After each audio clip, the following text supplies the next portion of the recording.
Welcome to the Drunkard's Path. Today we've got a lot to touch on. Go from last weekend at the quilt show at Petrolia Quilted Treasures to some cross stitch I've been working on, Moda Blockheads.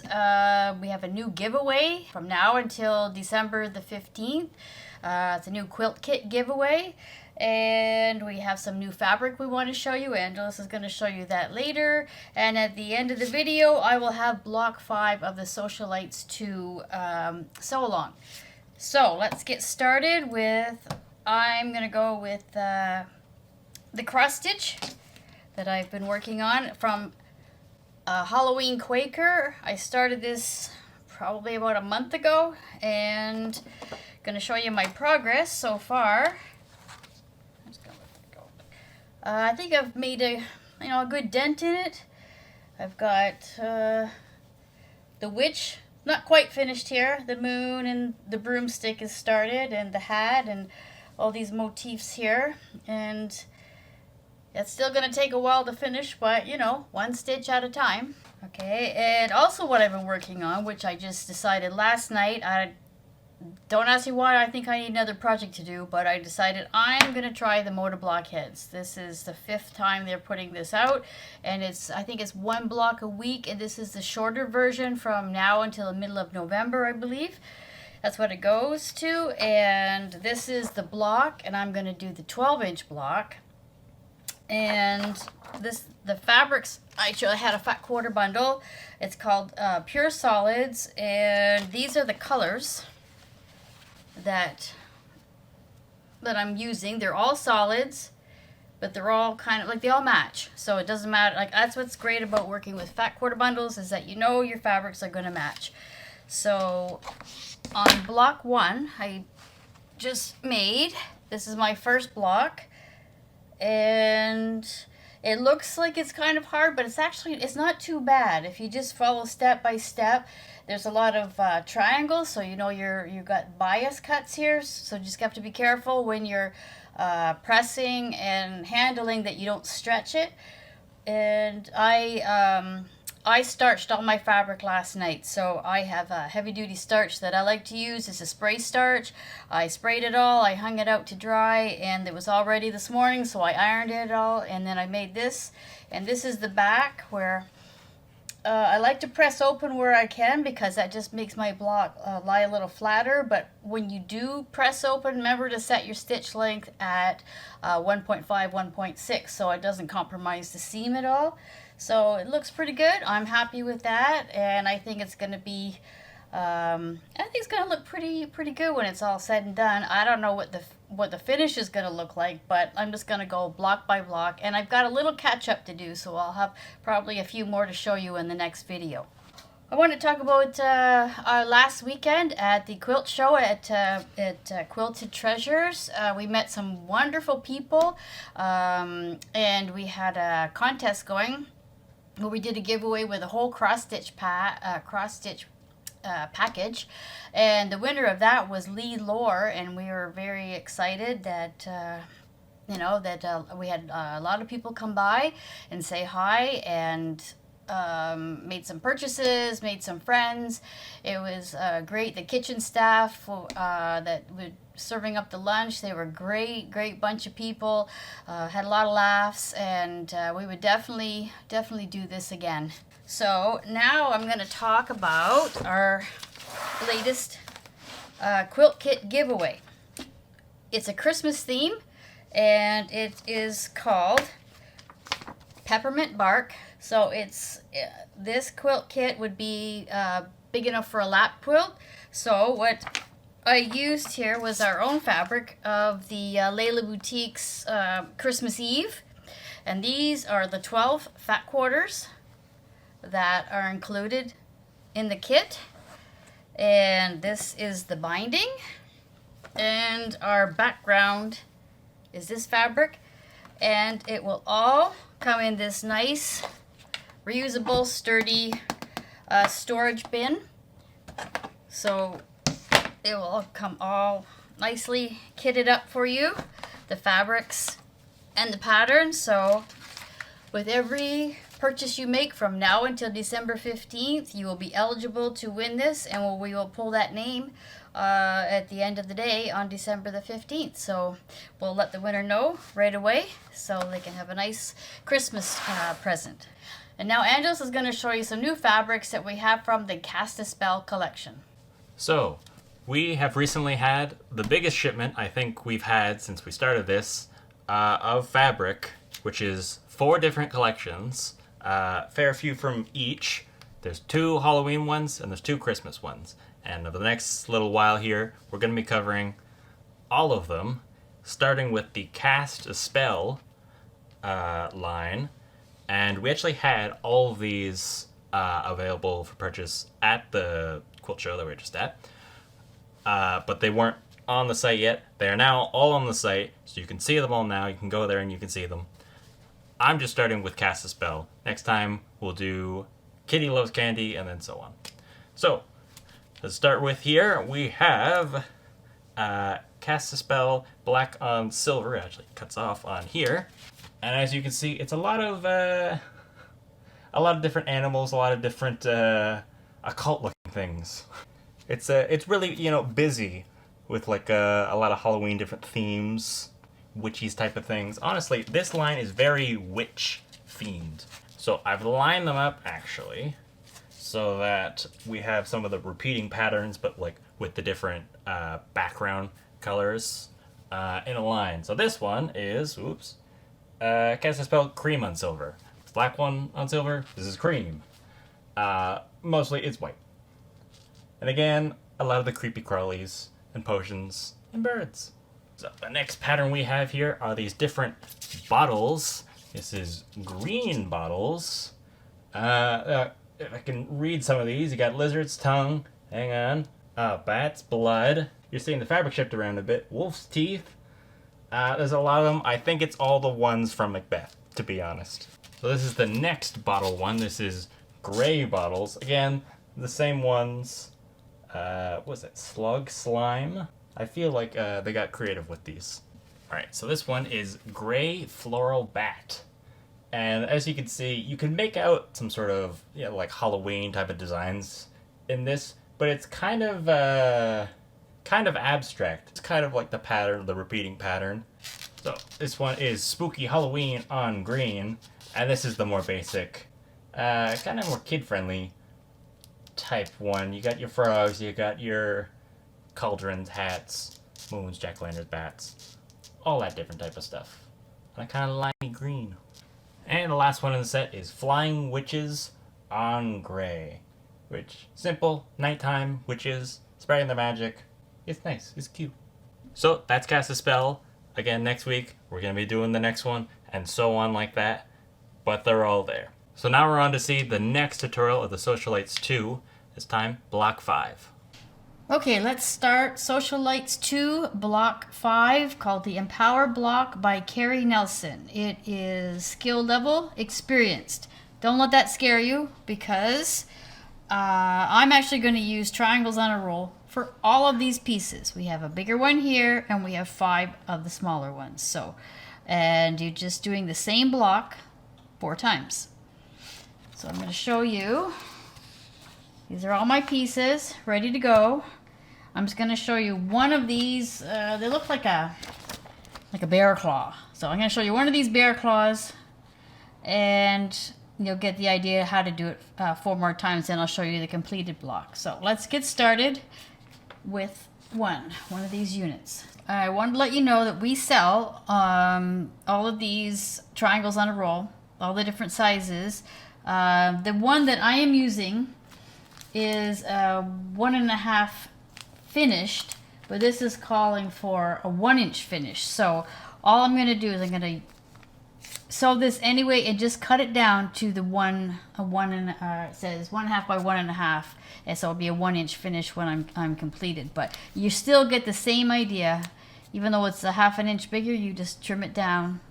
It'll still be nice and square, and I prefer that method, even though it seems like a little more time consuming, but you do get your perfect block, or perfect half square triangle. So let's get started. So I'm going to sew on the dash line where it tells me stitch length at 1.6, so it's easy to tear the papers off. And away we go.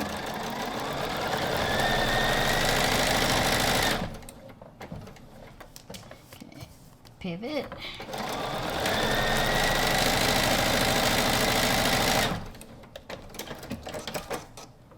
Other side.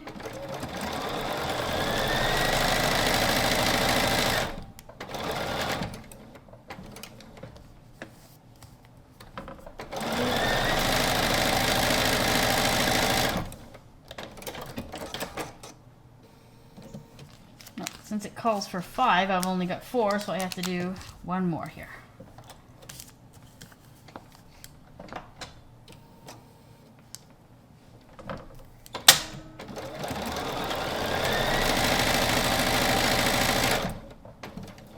You will have one extra, but that's okay. Again, you can use it on the back or some other project. Let's go one more. Give it.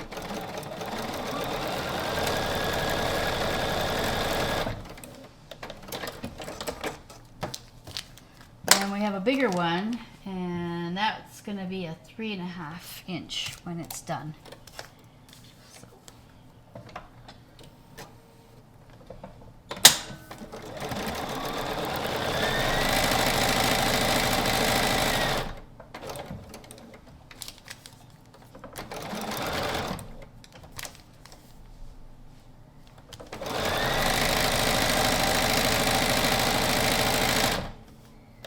It's a lot easier to sew on a dash line. Very simple. Okay, so first things, we're going to trim up. So take out your pins. Okay, do the bigger one first. Cut right on the solid line, all the way around. One more.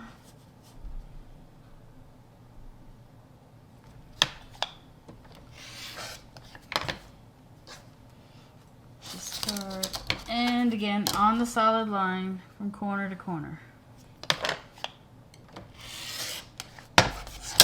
One is discarded, the other one we keep. So we tear off the papers. Oopsie. And then we'll iron that, but first of all, we might as well trim everything at the same time. And one more.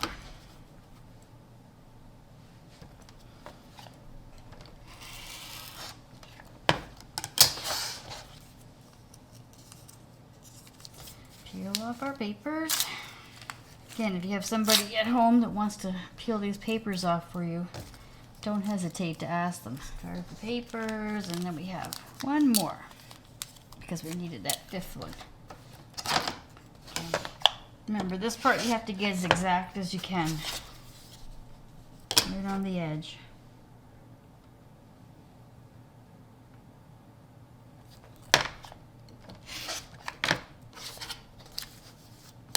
And then the middle.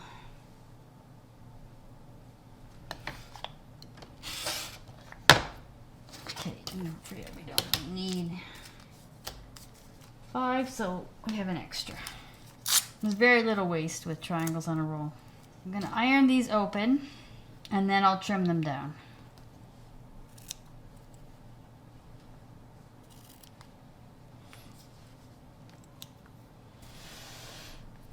Okay, can iron open and then trim down. So it says to have these half square triangles measure 1.5 by 1.5, and that is for our 6-inch block. So that's what I'm going to do. I'm going to make them 1.5. So with my little square ruler, I'm going to flee. Oops, it is moving. Okay, you know what? Is that one? Let's see. Yep, that's it. Okay, you have to do that 4 more times. So we have all of our half square triangles, so let's lay them out like it tells us in the picture. So, this is the part you got to get right. look at it, check, and double check. So that one goes out. And we have down. The solid or the darker goes down. That half goes up. Up. And then it's going to go down like that. So I'm going to sew these 3 together, these 2 together, and these 2 on here. Let's do our top row first. So keep it laid out like it should be. That way the pieces won't move and you won't get mixed up. Okay. They're kind of small for pins, but if you want to use pins, go ahead. Okay, so down, put over, and get our other piece going like that.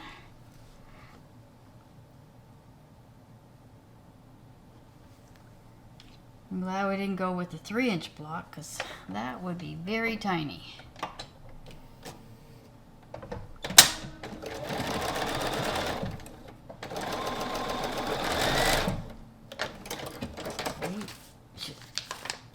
Try to iron it in the direction it's telling you to.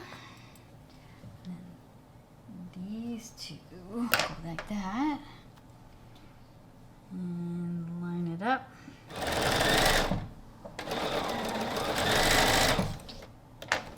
Snip. And let's iron it. Let me see, that goes like that. And it tells me to iron that down. So we will. Okay, now we're going to put these 2 together. But I'm going to turn it around, like that, and that.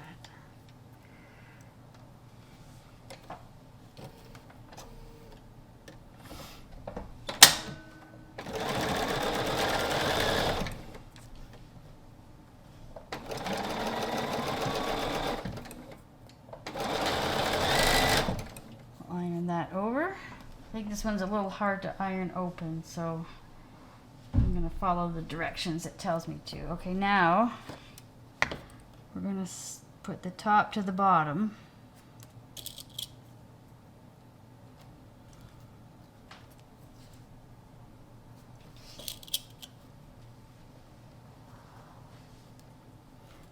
And I'm going to put a pin in the middle as well.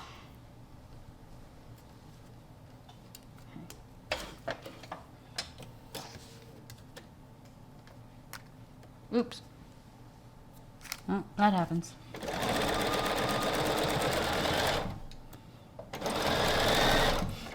This block is going to have a lot of seams, so just better to go slow than have to rip out. Okay, so I'm going to iron that. Maybe I'm going to try to iron that part open. Okay, here's our first unit. It's not bad for these tiny pieces. So I'm going to do this 3 more times and then we're going to join it all together and see how well it goes together. Okay, so I'll be back. Okay, now we have the 4 units sewn, and let me tell you, that's a little more tedious than I thought, but it's done. So now we're going to sew the first 2 together and the bottom 2 and then all together. So let's start with our top, and we're going to pin this guy.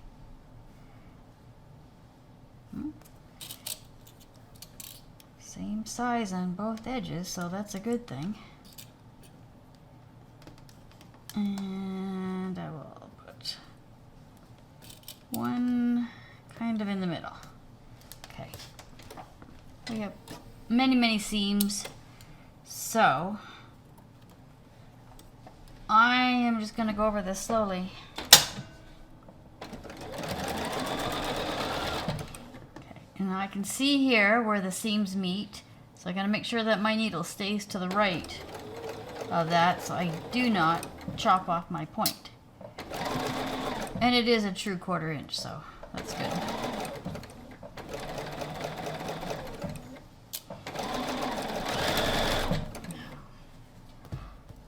bottom two and not chop off any of those points.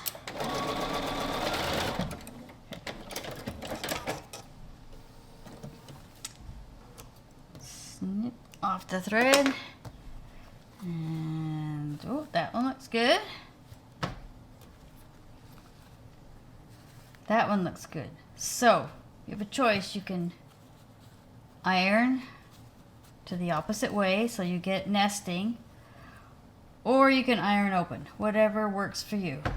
So let me just see where the fabric wants to do. So let's do our top to the bottom. So we're going to use a few pins this time. There, and you might want to do your top to make sure. That's important that these two meet up.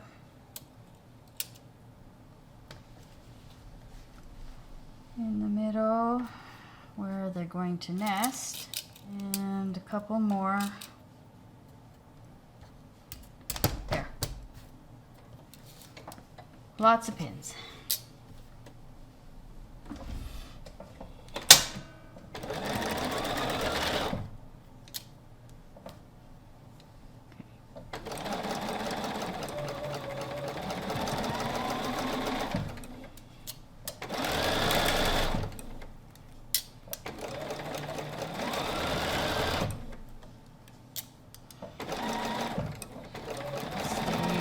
Right of that seam, and good.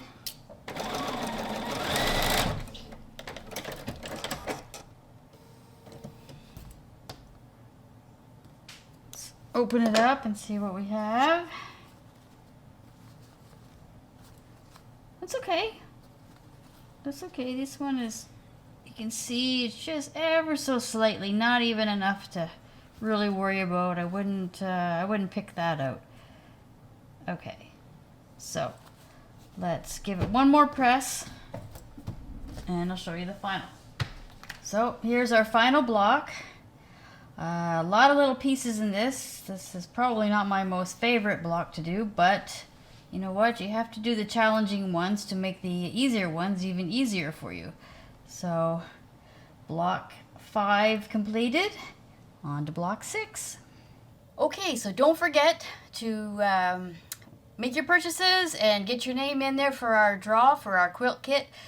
It's going to be drawn on December 15th. So as always, thank you so much, and keep sewing, keep stitching.